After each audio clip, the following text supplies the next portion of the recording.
Well, with 2 months left in the legislative session, the DFL has already gotten a lot of their agenda passed.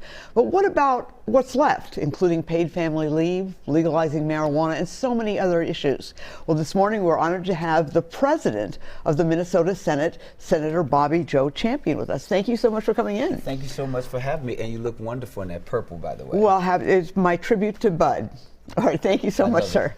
Let's put up the DFL agenda that you've already gotten done, because this is remarkable.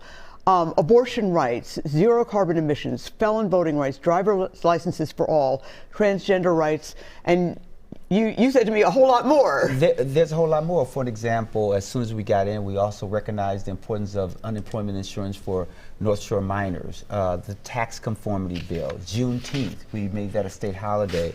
Also the Crown Act, when you also think of even you can't be discriminated against for the way you wear your hair. Absolutely. And then also making sure that our Native American folks are protected when we think in terms of child protection.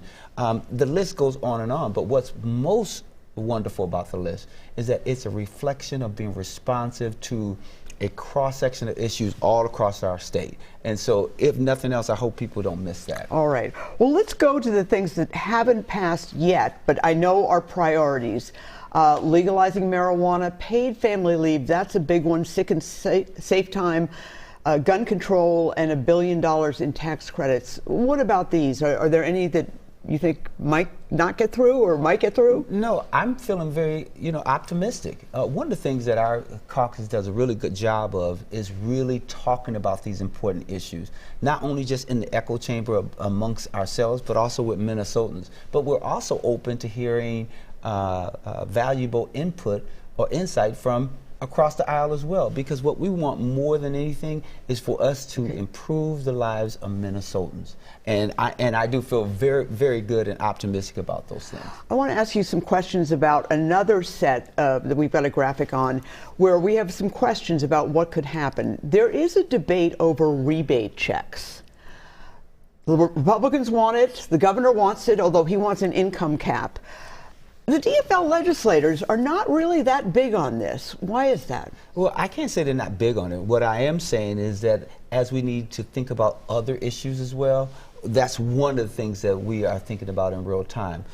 We also have to think about it in the context of everything else, not just in isolation. I think when you silo these issues, I think that's where things get lost. And so that amongst other things that we are constantly thinking about, education, for an example. How do we improve salaries for teachers and resources for students and counselors and mental health providers in school settings, right? So those are some of the things that are also a backdrop to when we're thinking about rebate checks. How about the elimination of the Social Security tax? I know that DFL lawmakers are not totally on board with this. The governor wants to roll it back slightly. The Republicans want to get rid of it. The governor was on board for about 5 minutes last summer or last spring. What do you think? I mean, why not eliminate this tax entirely? So one, I want to make sure I dispel the whole idea that Democrats are not on board when we think in terms of the elimination of Social Security tax. It's a part of the process and it's a part of the discussion that is being held right now. So you're open to it? They are totally open to it. There's no one that's saying no way. Right? So I want to make sure that I dispel that. And when I think in terms of Senator Gustafson and Senator Seeberger, right, Senator Hochschild, all the others that have been talking about this, and we've been joining them in that discussion. So this is not just the Republicans want it, but again, we're being responsible to think about that along with other tax-related issues and other life issues that we need we need to concentrate on. Finally, I want to ask you about the huge amount that the governor is proposing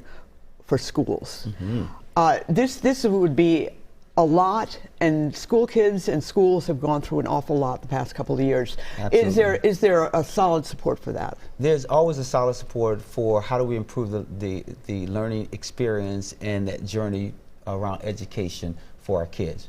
So that's counselors, mental health counselors? How do we make sure that we help with special ed and the cross subsidy, because we know that the federal government and others have not always lived up to that? How do we make sure that we're doing everything we can in order to set our children up for whatever their aims and aspirations are, whether that's to go to a college or go to VOTEC? What do we need to do? So all I can say is education is also at the front of mind. Well, I guess stay tuned. Stay tuned. Senator Champion, thank you so much. We really appreciate your coming by. Up next.